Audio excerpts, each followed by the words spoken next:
Hello friends, welcome to smile talk paramedical channel.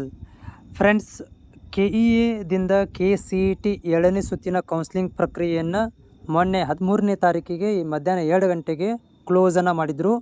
So ಅದರ result ಬರುವುದೊಂದು ಬಾಕಿ ಇತ್ತು. Twitter ಮುಖಾಂತರ KEದವರು ಹೇಳಿದ್ರು ಏನಂತಂದರೆ, ನಿಮ್ಮ ಒಂದು ರಿಸಲ್ಟ್ ಪ್ರಕ್ರಿಯೆಯನ್ನು ಬೇಗನೆ ಮಾಡ್ತಾಯಿದ್ದೀವಿ ನಾವು, ಹೀಗಾಗಿ ಬೇಗನೆ ಬಂದ್ ಮಾಡಿದ್ದೀವಿ ಅಂತ ಒಂದು ಟ್ವಿಟರ್ ಮುಖಾಂತರ ಶೇರನ್ನು ಮಾಡಿದ್ರು ವಿದ್ಯಾರ್ಥಿಗಳಿಗೆ. ಯಾಕೆ ನಾವು ಬೇಗ ಬಂದ್ ಮಾಡಿದ್ದೀವಿ ಅನ್ನೋದನ್ನು ಅವ್ರು ಮಾಡಿದ್ರು. ಏನಂದರೆ, ನಾವು ರಿಸಲ್ಟನ್ನು ರೆಡಿ ಮಾಡ್ಕೊತಾ ಇದ್ದೀವಿ, ಹೀಗಾಗಿ ಅದನ್ನು ನಾವು ಬಂದ್ ಮಾಡಿದ್ದೀವಿ ಅಂತಂದರು. ನಾ ಎಕ್ಸೆಪ್ಟೆಡ್ ಮಾಡಿದೆ, ನಿನ್ನೆ ಈವ್ನಿಂಗಲ್ಲಿ ರಿಸಲ್ಟನ್ನು ಬರಬೇಕಿತ್ತು ಅಂತ.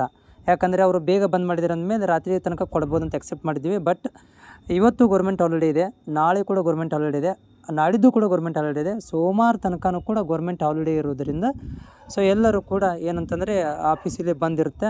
ಸೊ ಎಕ್ಸೆಪ್ಟೆಡ್ ಸೆಕೆಂಡ್ ರೌಂಡ್ ಏನು ಇವಾಗ ಒಂದು ಕೌನ್ಸ್ಲಿಂಗ್ ಪ್ರಕ್ರಿಯೆಯನ್ನು ಮಾಡಿದ್ದಾರೆ, ಯಾರಿಗೆ ಹೋಲ್ಡಲ್ಲಿ ಇಟ್ಟಿರುವಂಥ ಅಭ್ಯರ್ಥಿಗಳಿಗೆ ಏನು ಒಂದು ಆಪ್ಷನನ್ನು ಕೊಟ್ಟಿದ್ದರು, ಅಂಥ ವಿದ್ಯಾರ್ಥಿಗಳಿಗೆ ರಿಸಲ್ಟನ್ನು ಅನೌನ್ಸ್ಮೆಂಟ್ ಮಾಡಲಿಕ್ಕೆ ಸೊ ಮಂಗಳವಾರ ದಿನ ತನಕ ನೀವು ಕಾಯಬೇಕಾಗುತ್ತೆ. ಮಂಗಳವಾರ ದಿನ ಅಪ್ಡೇಟ್ ಆಗ್ಬೋದು.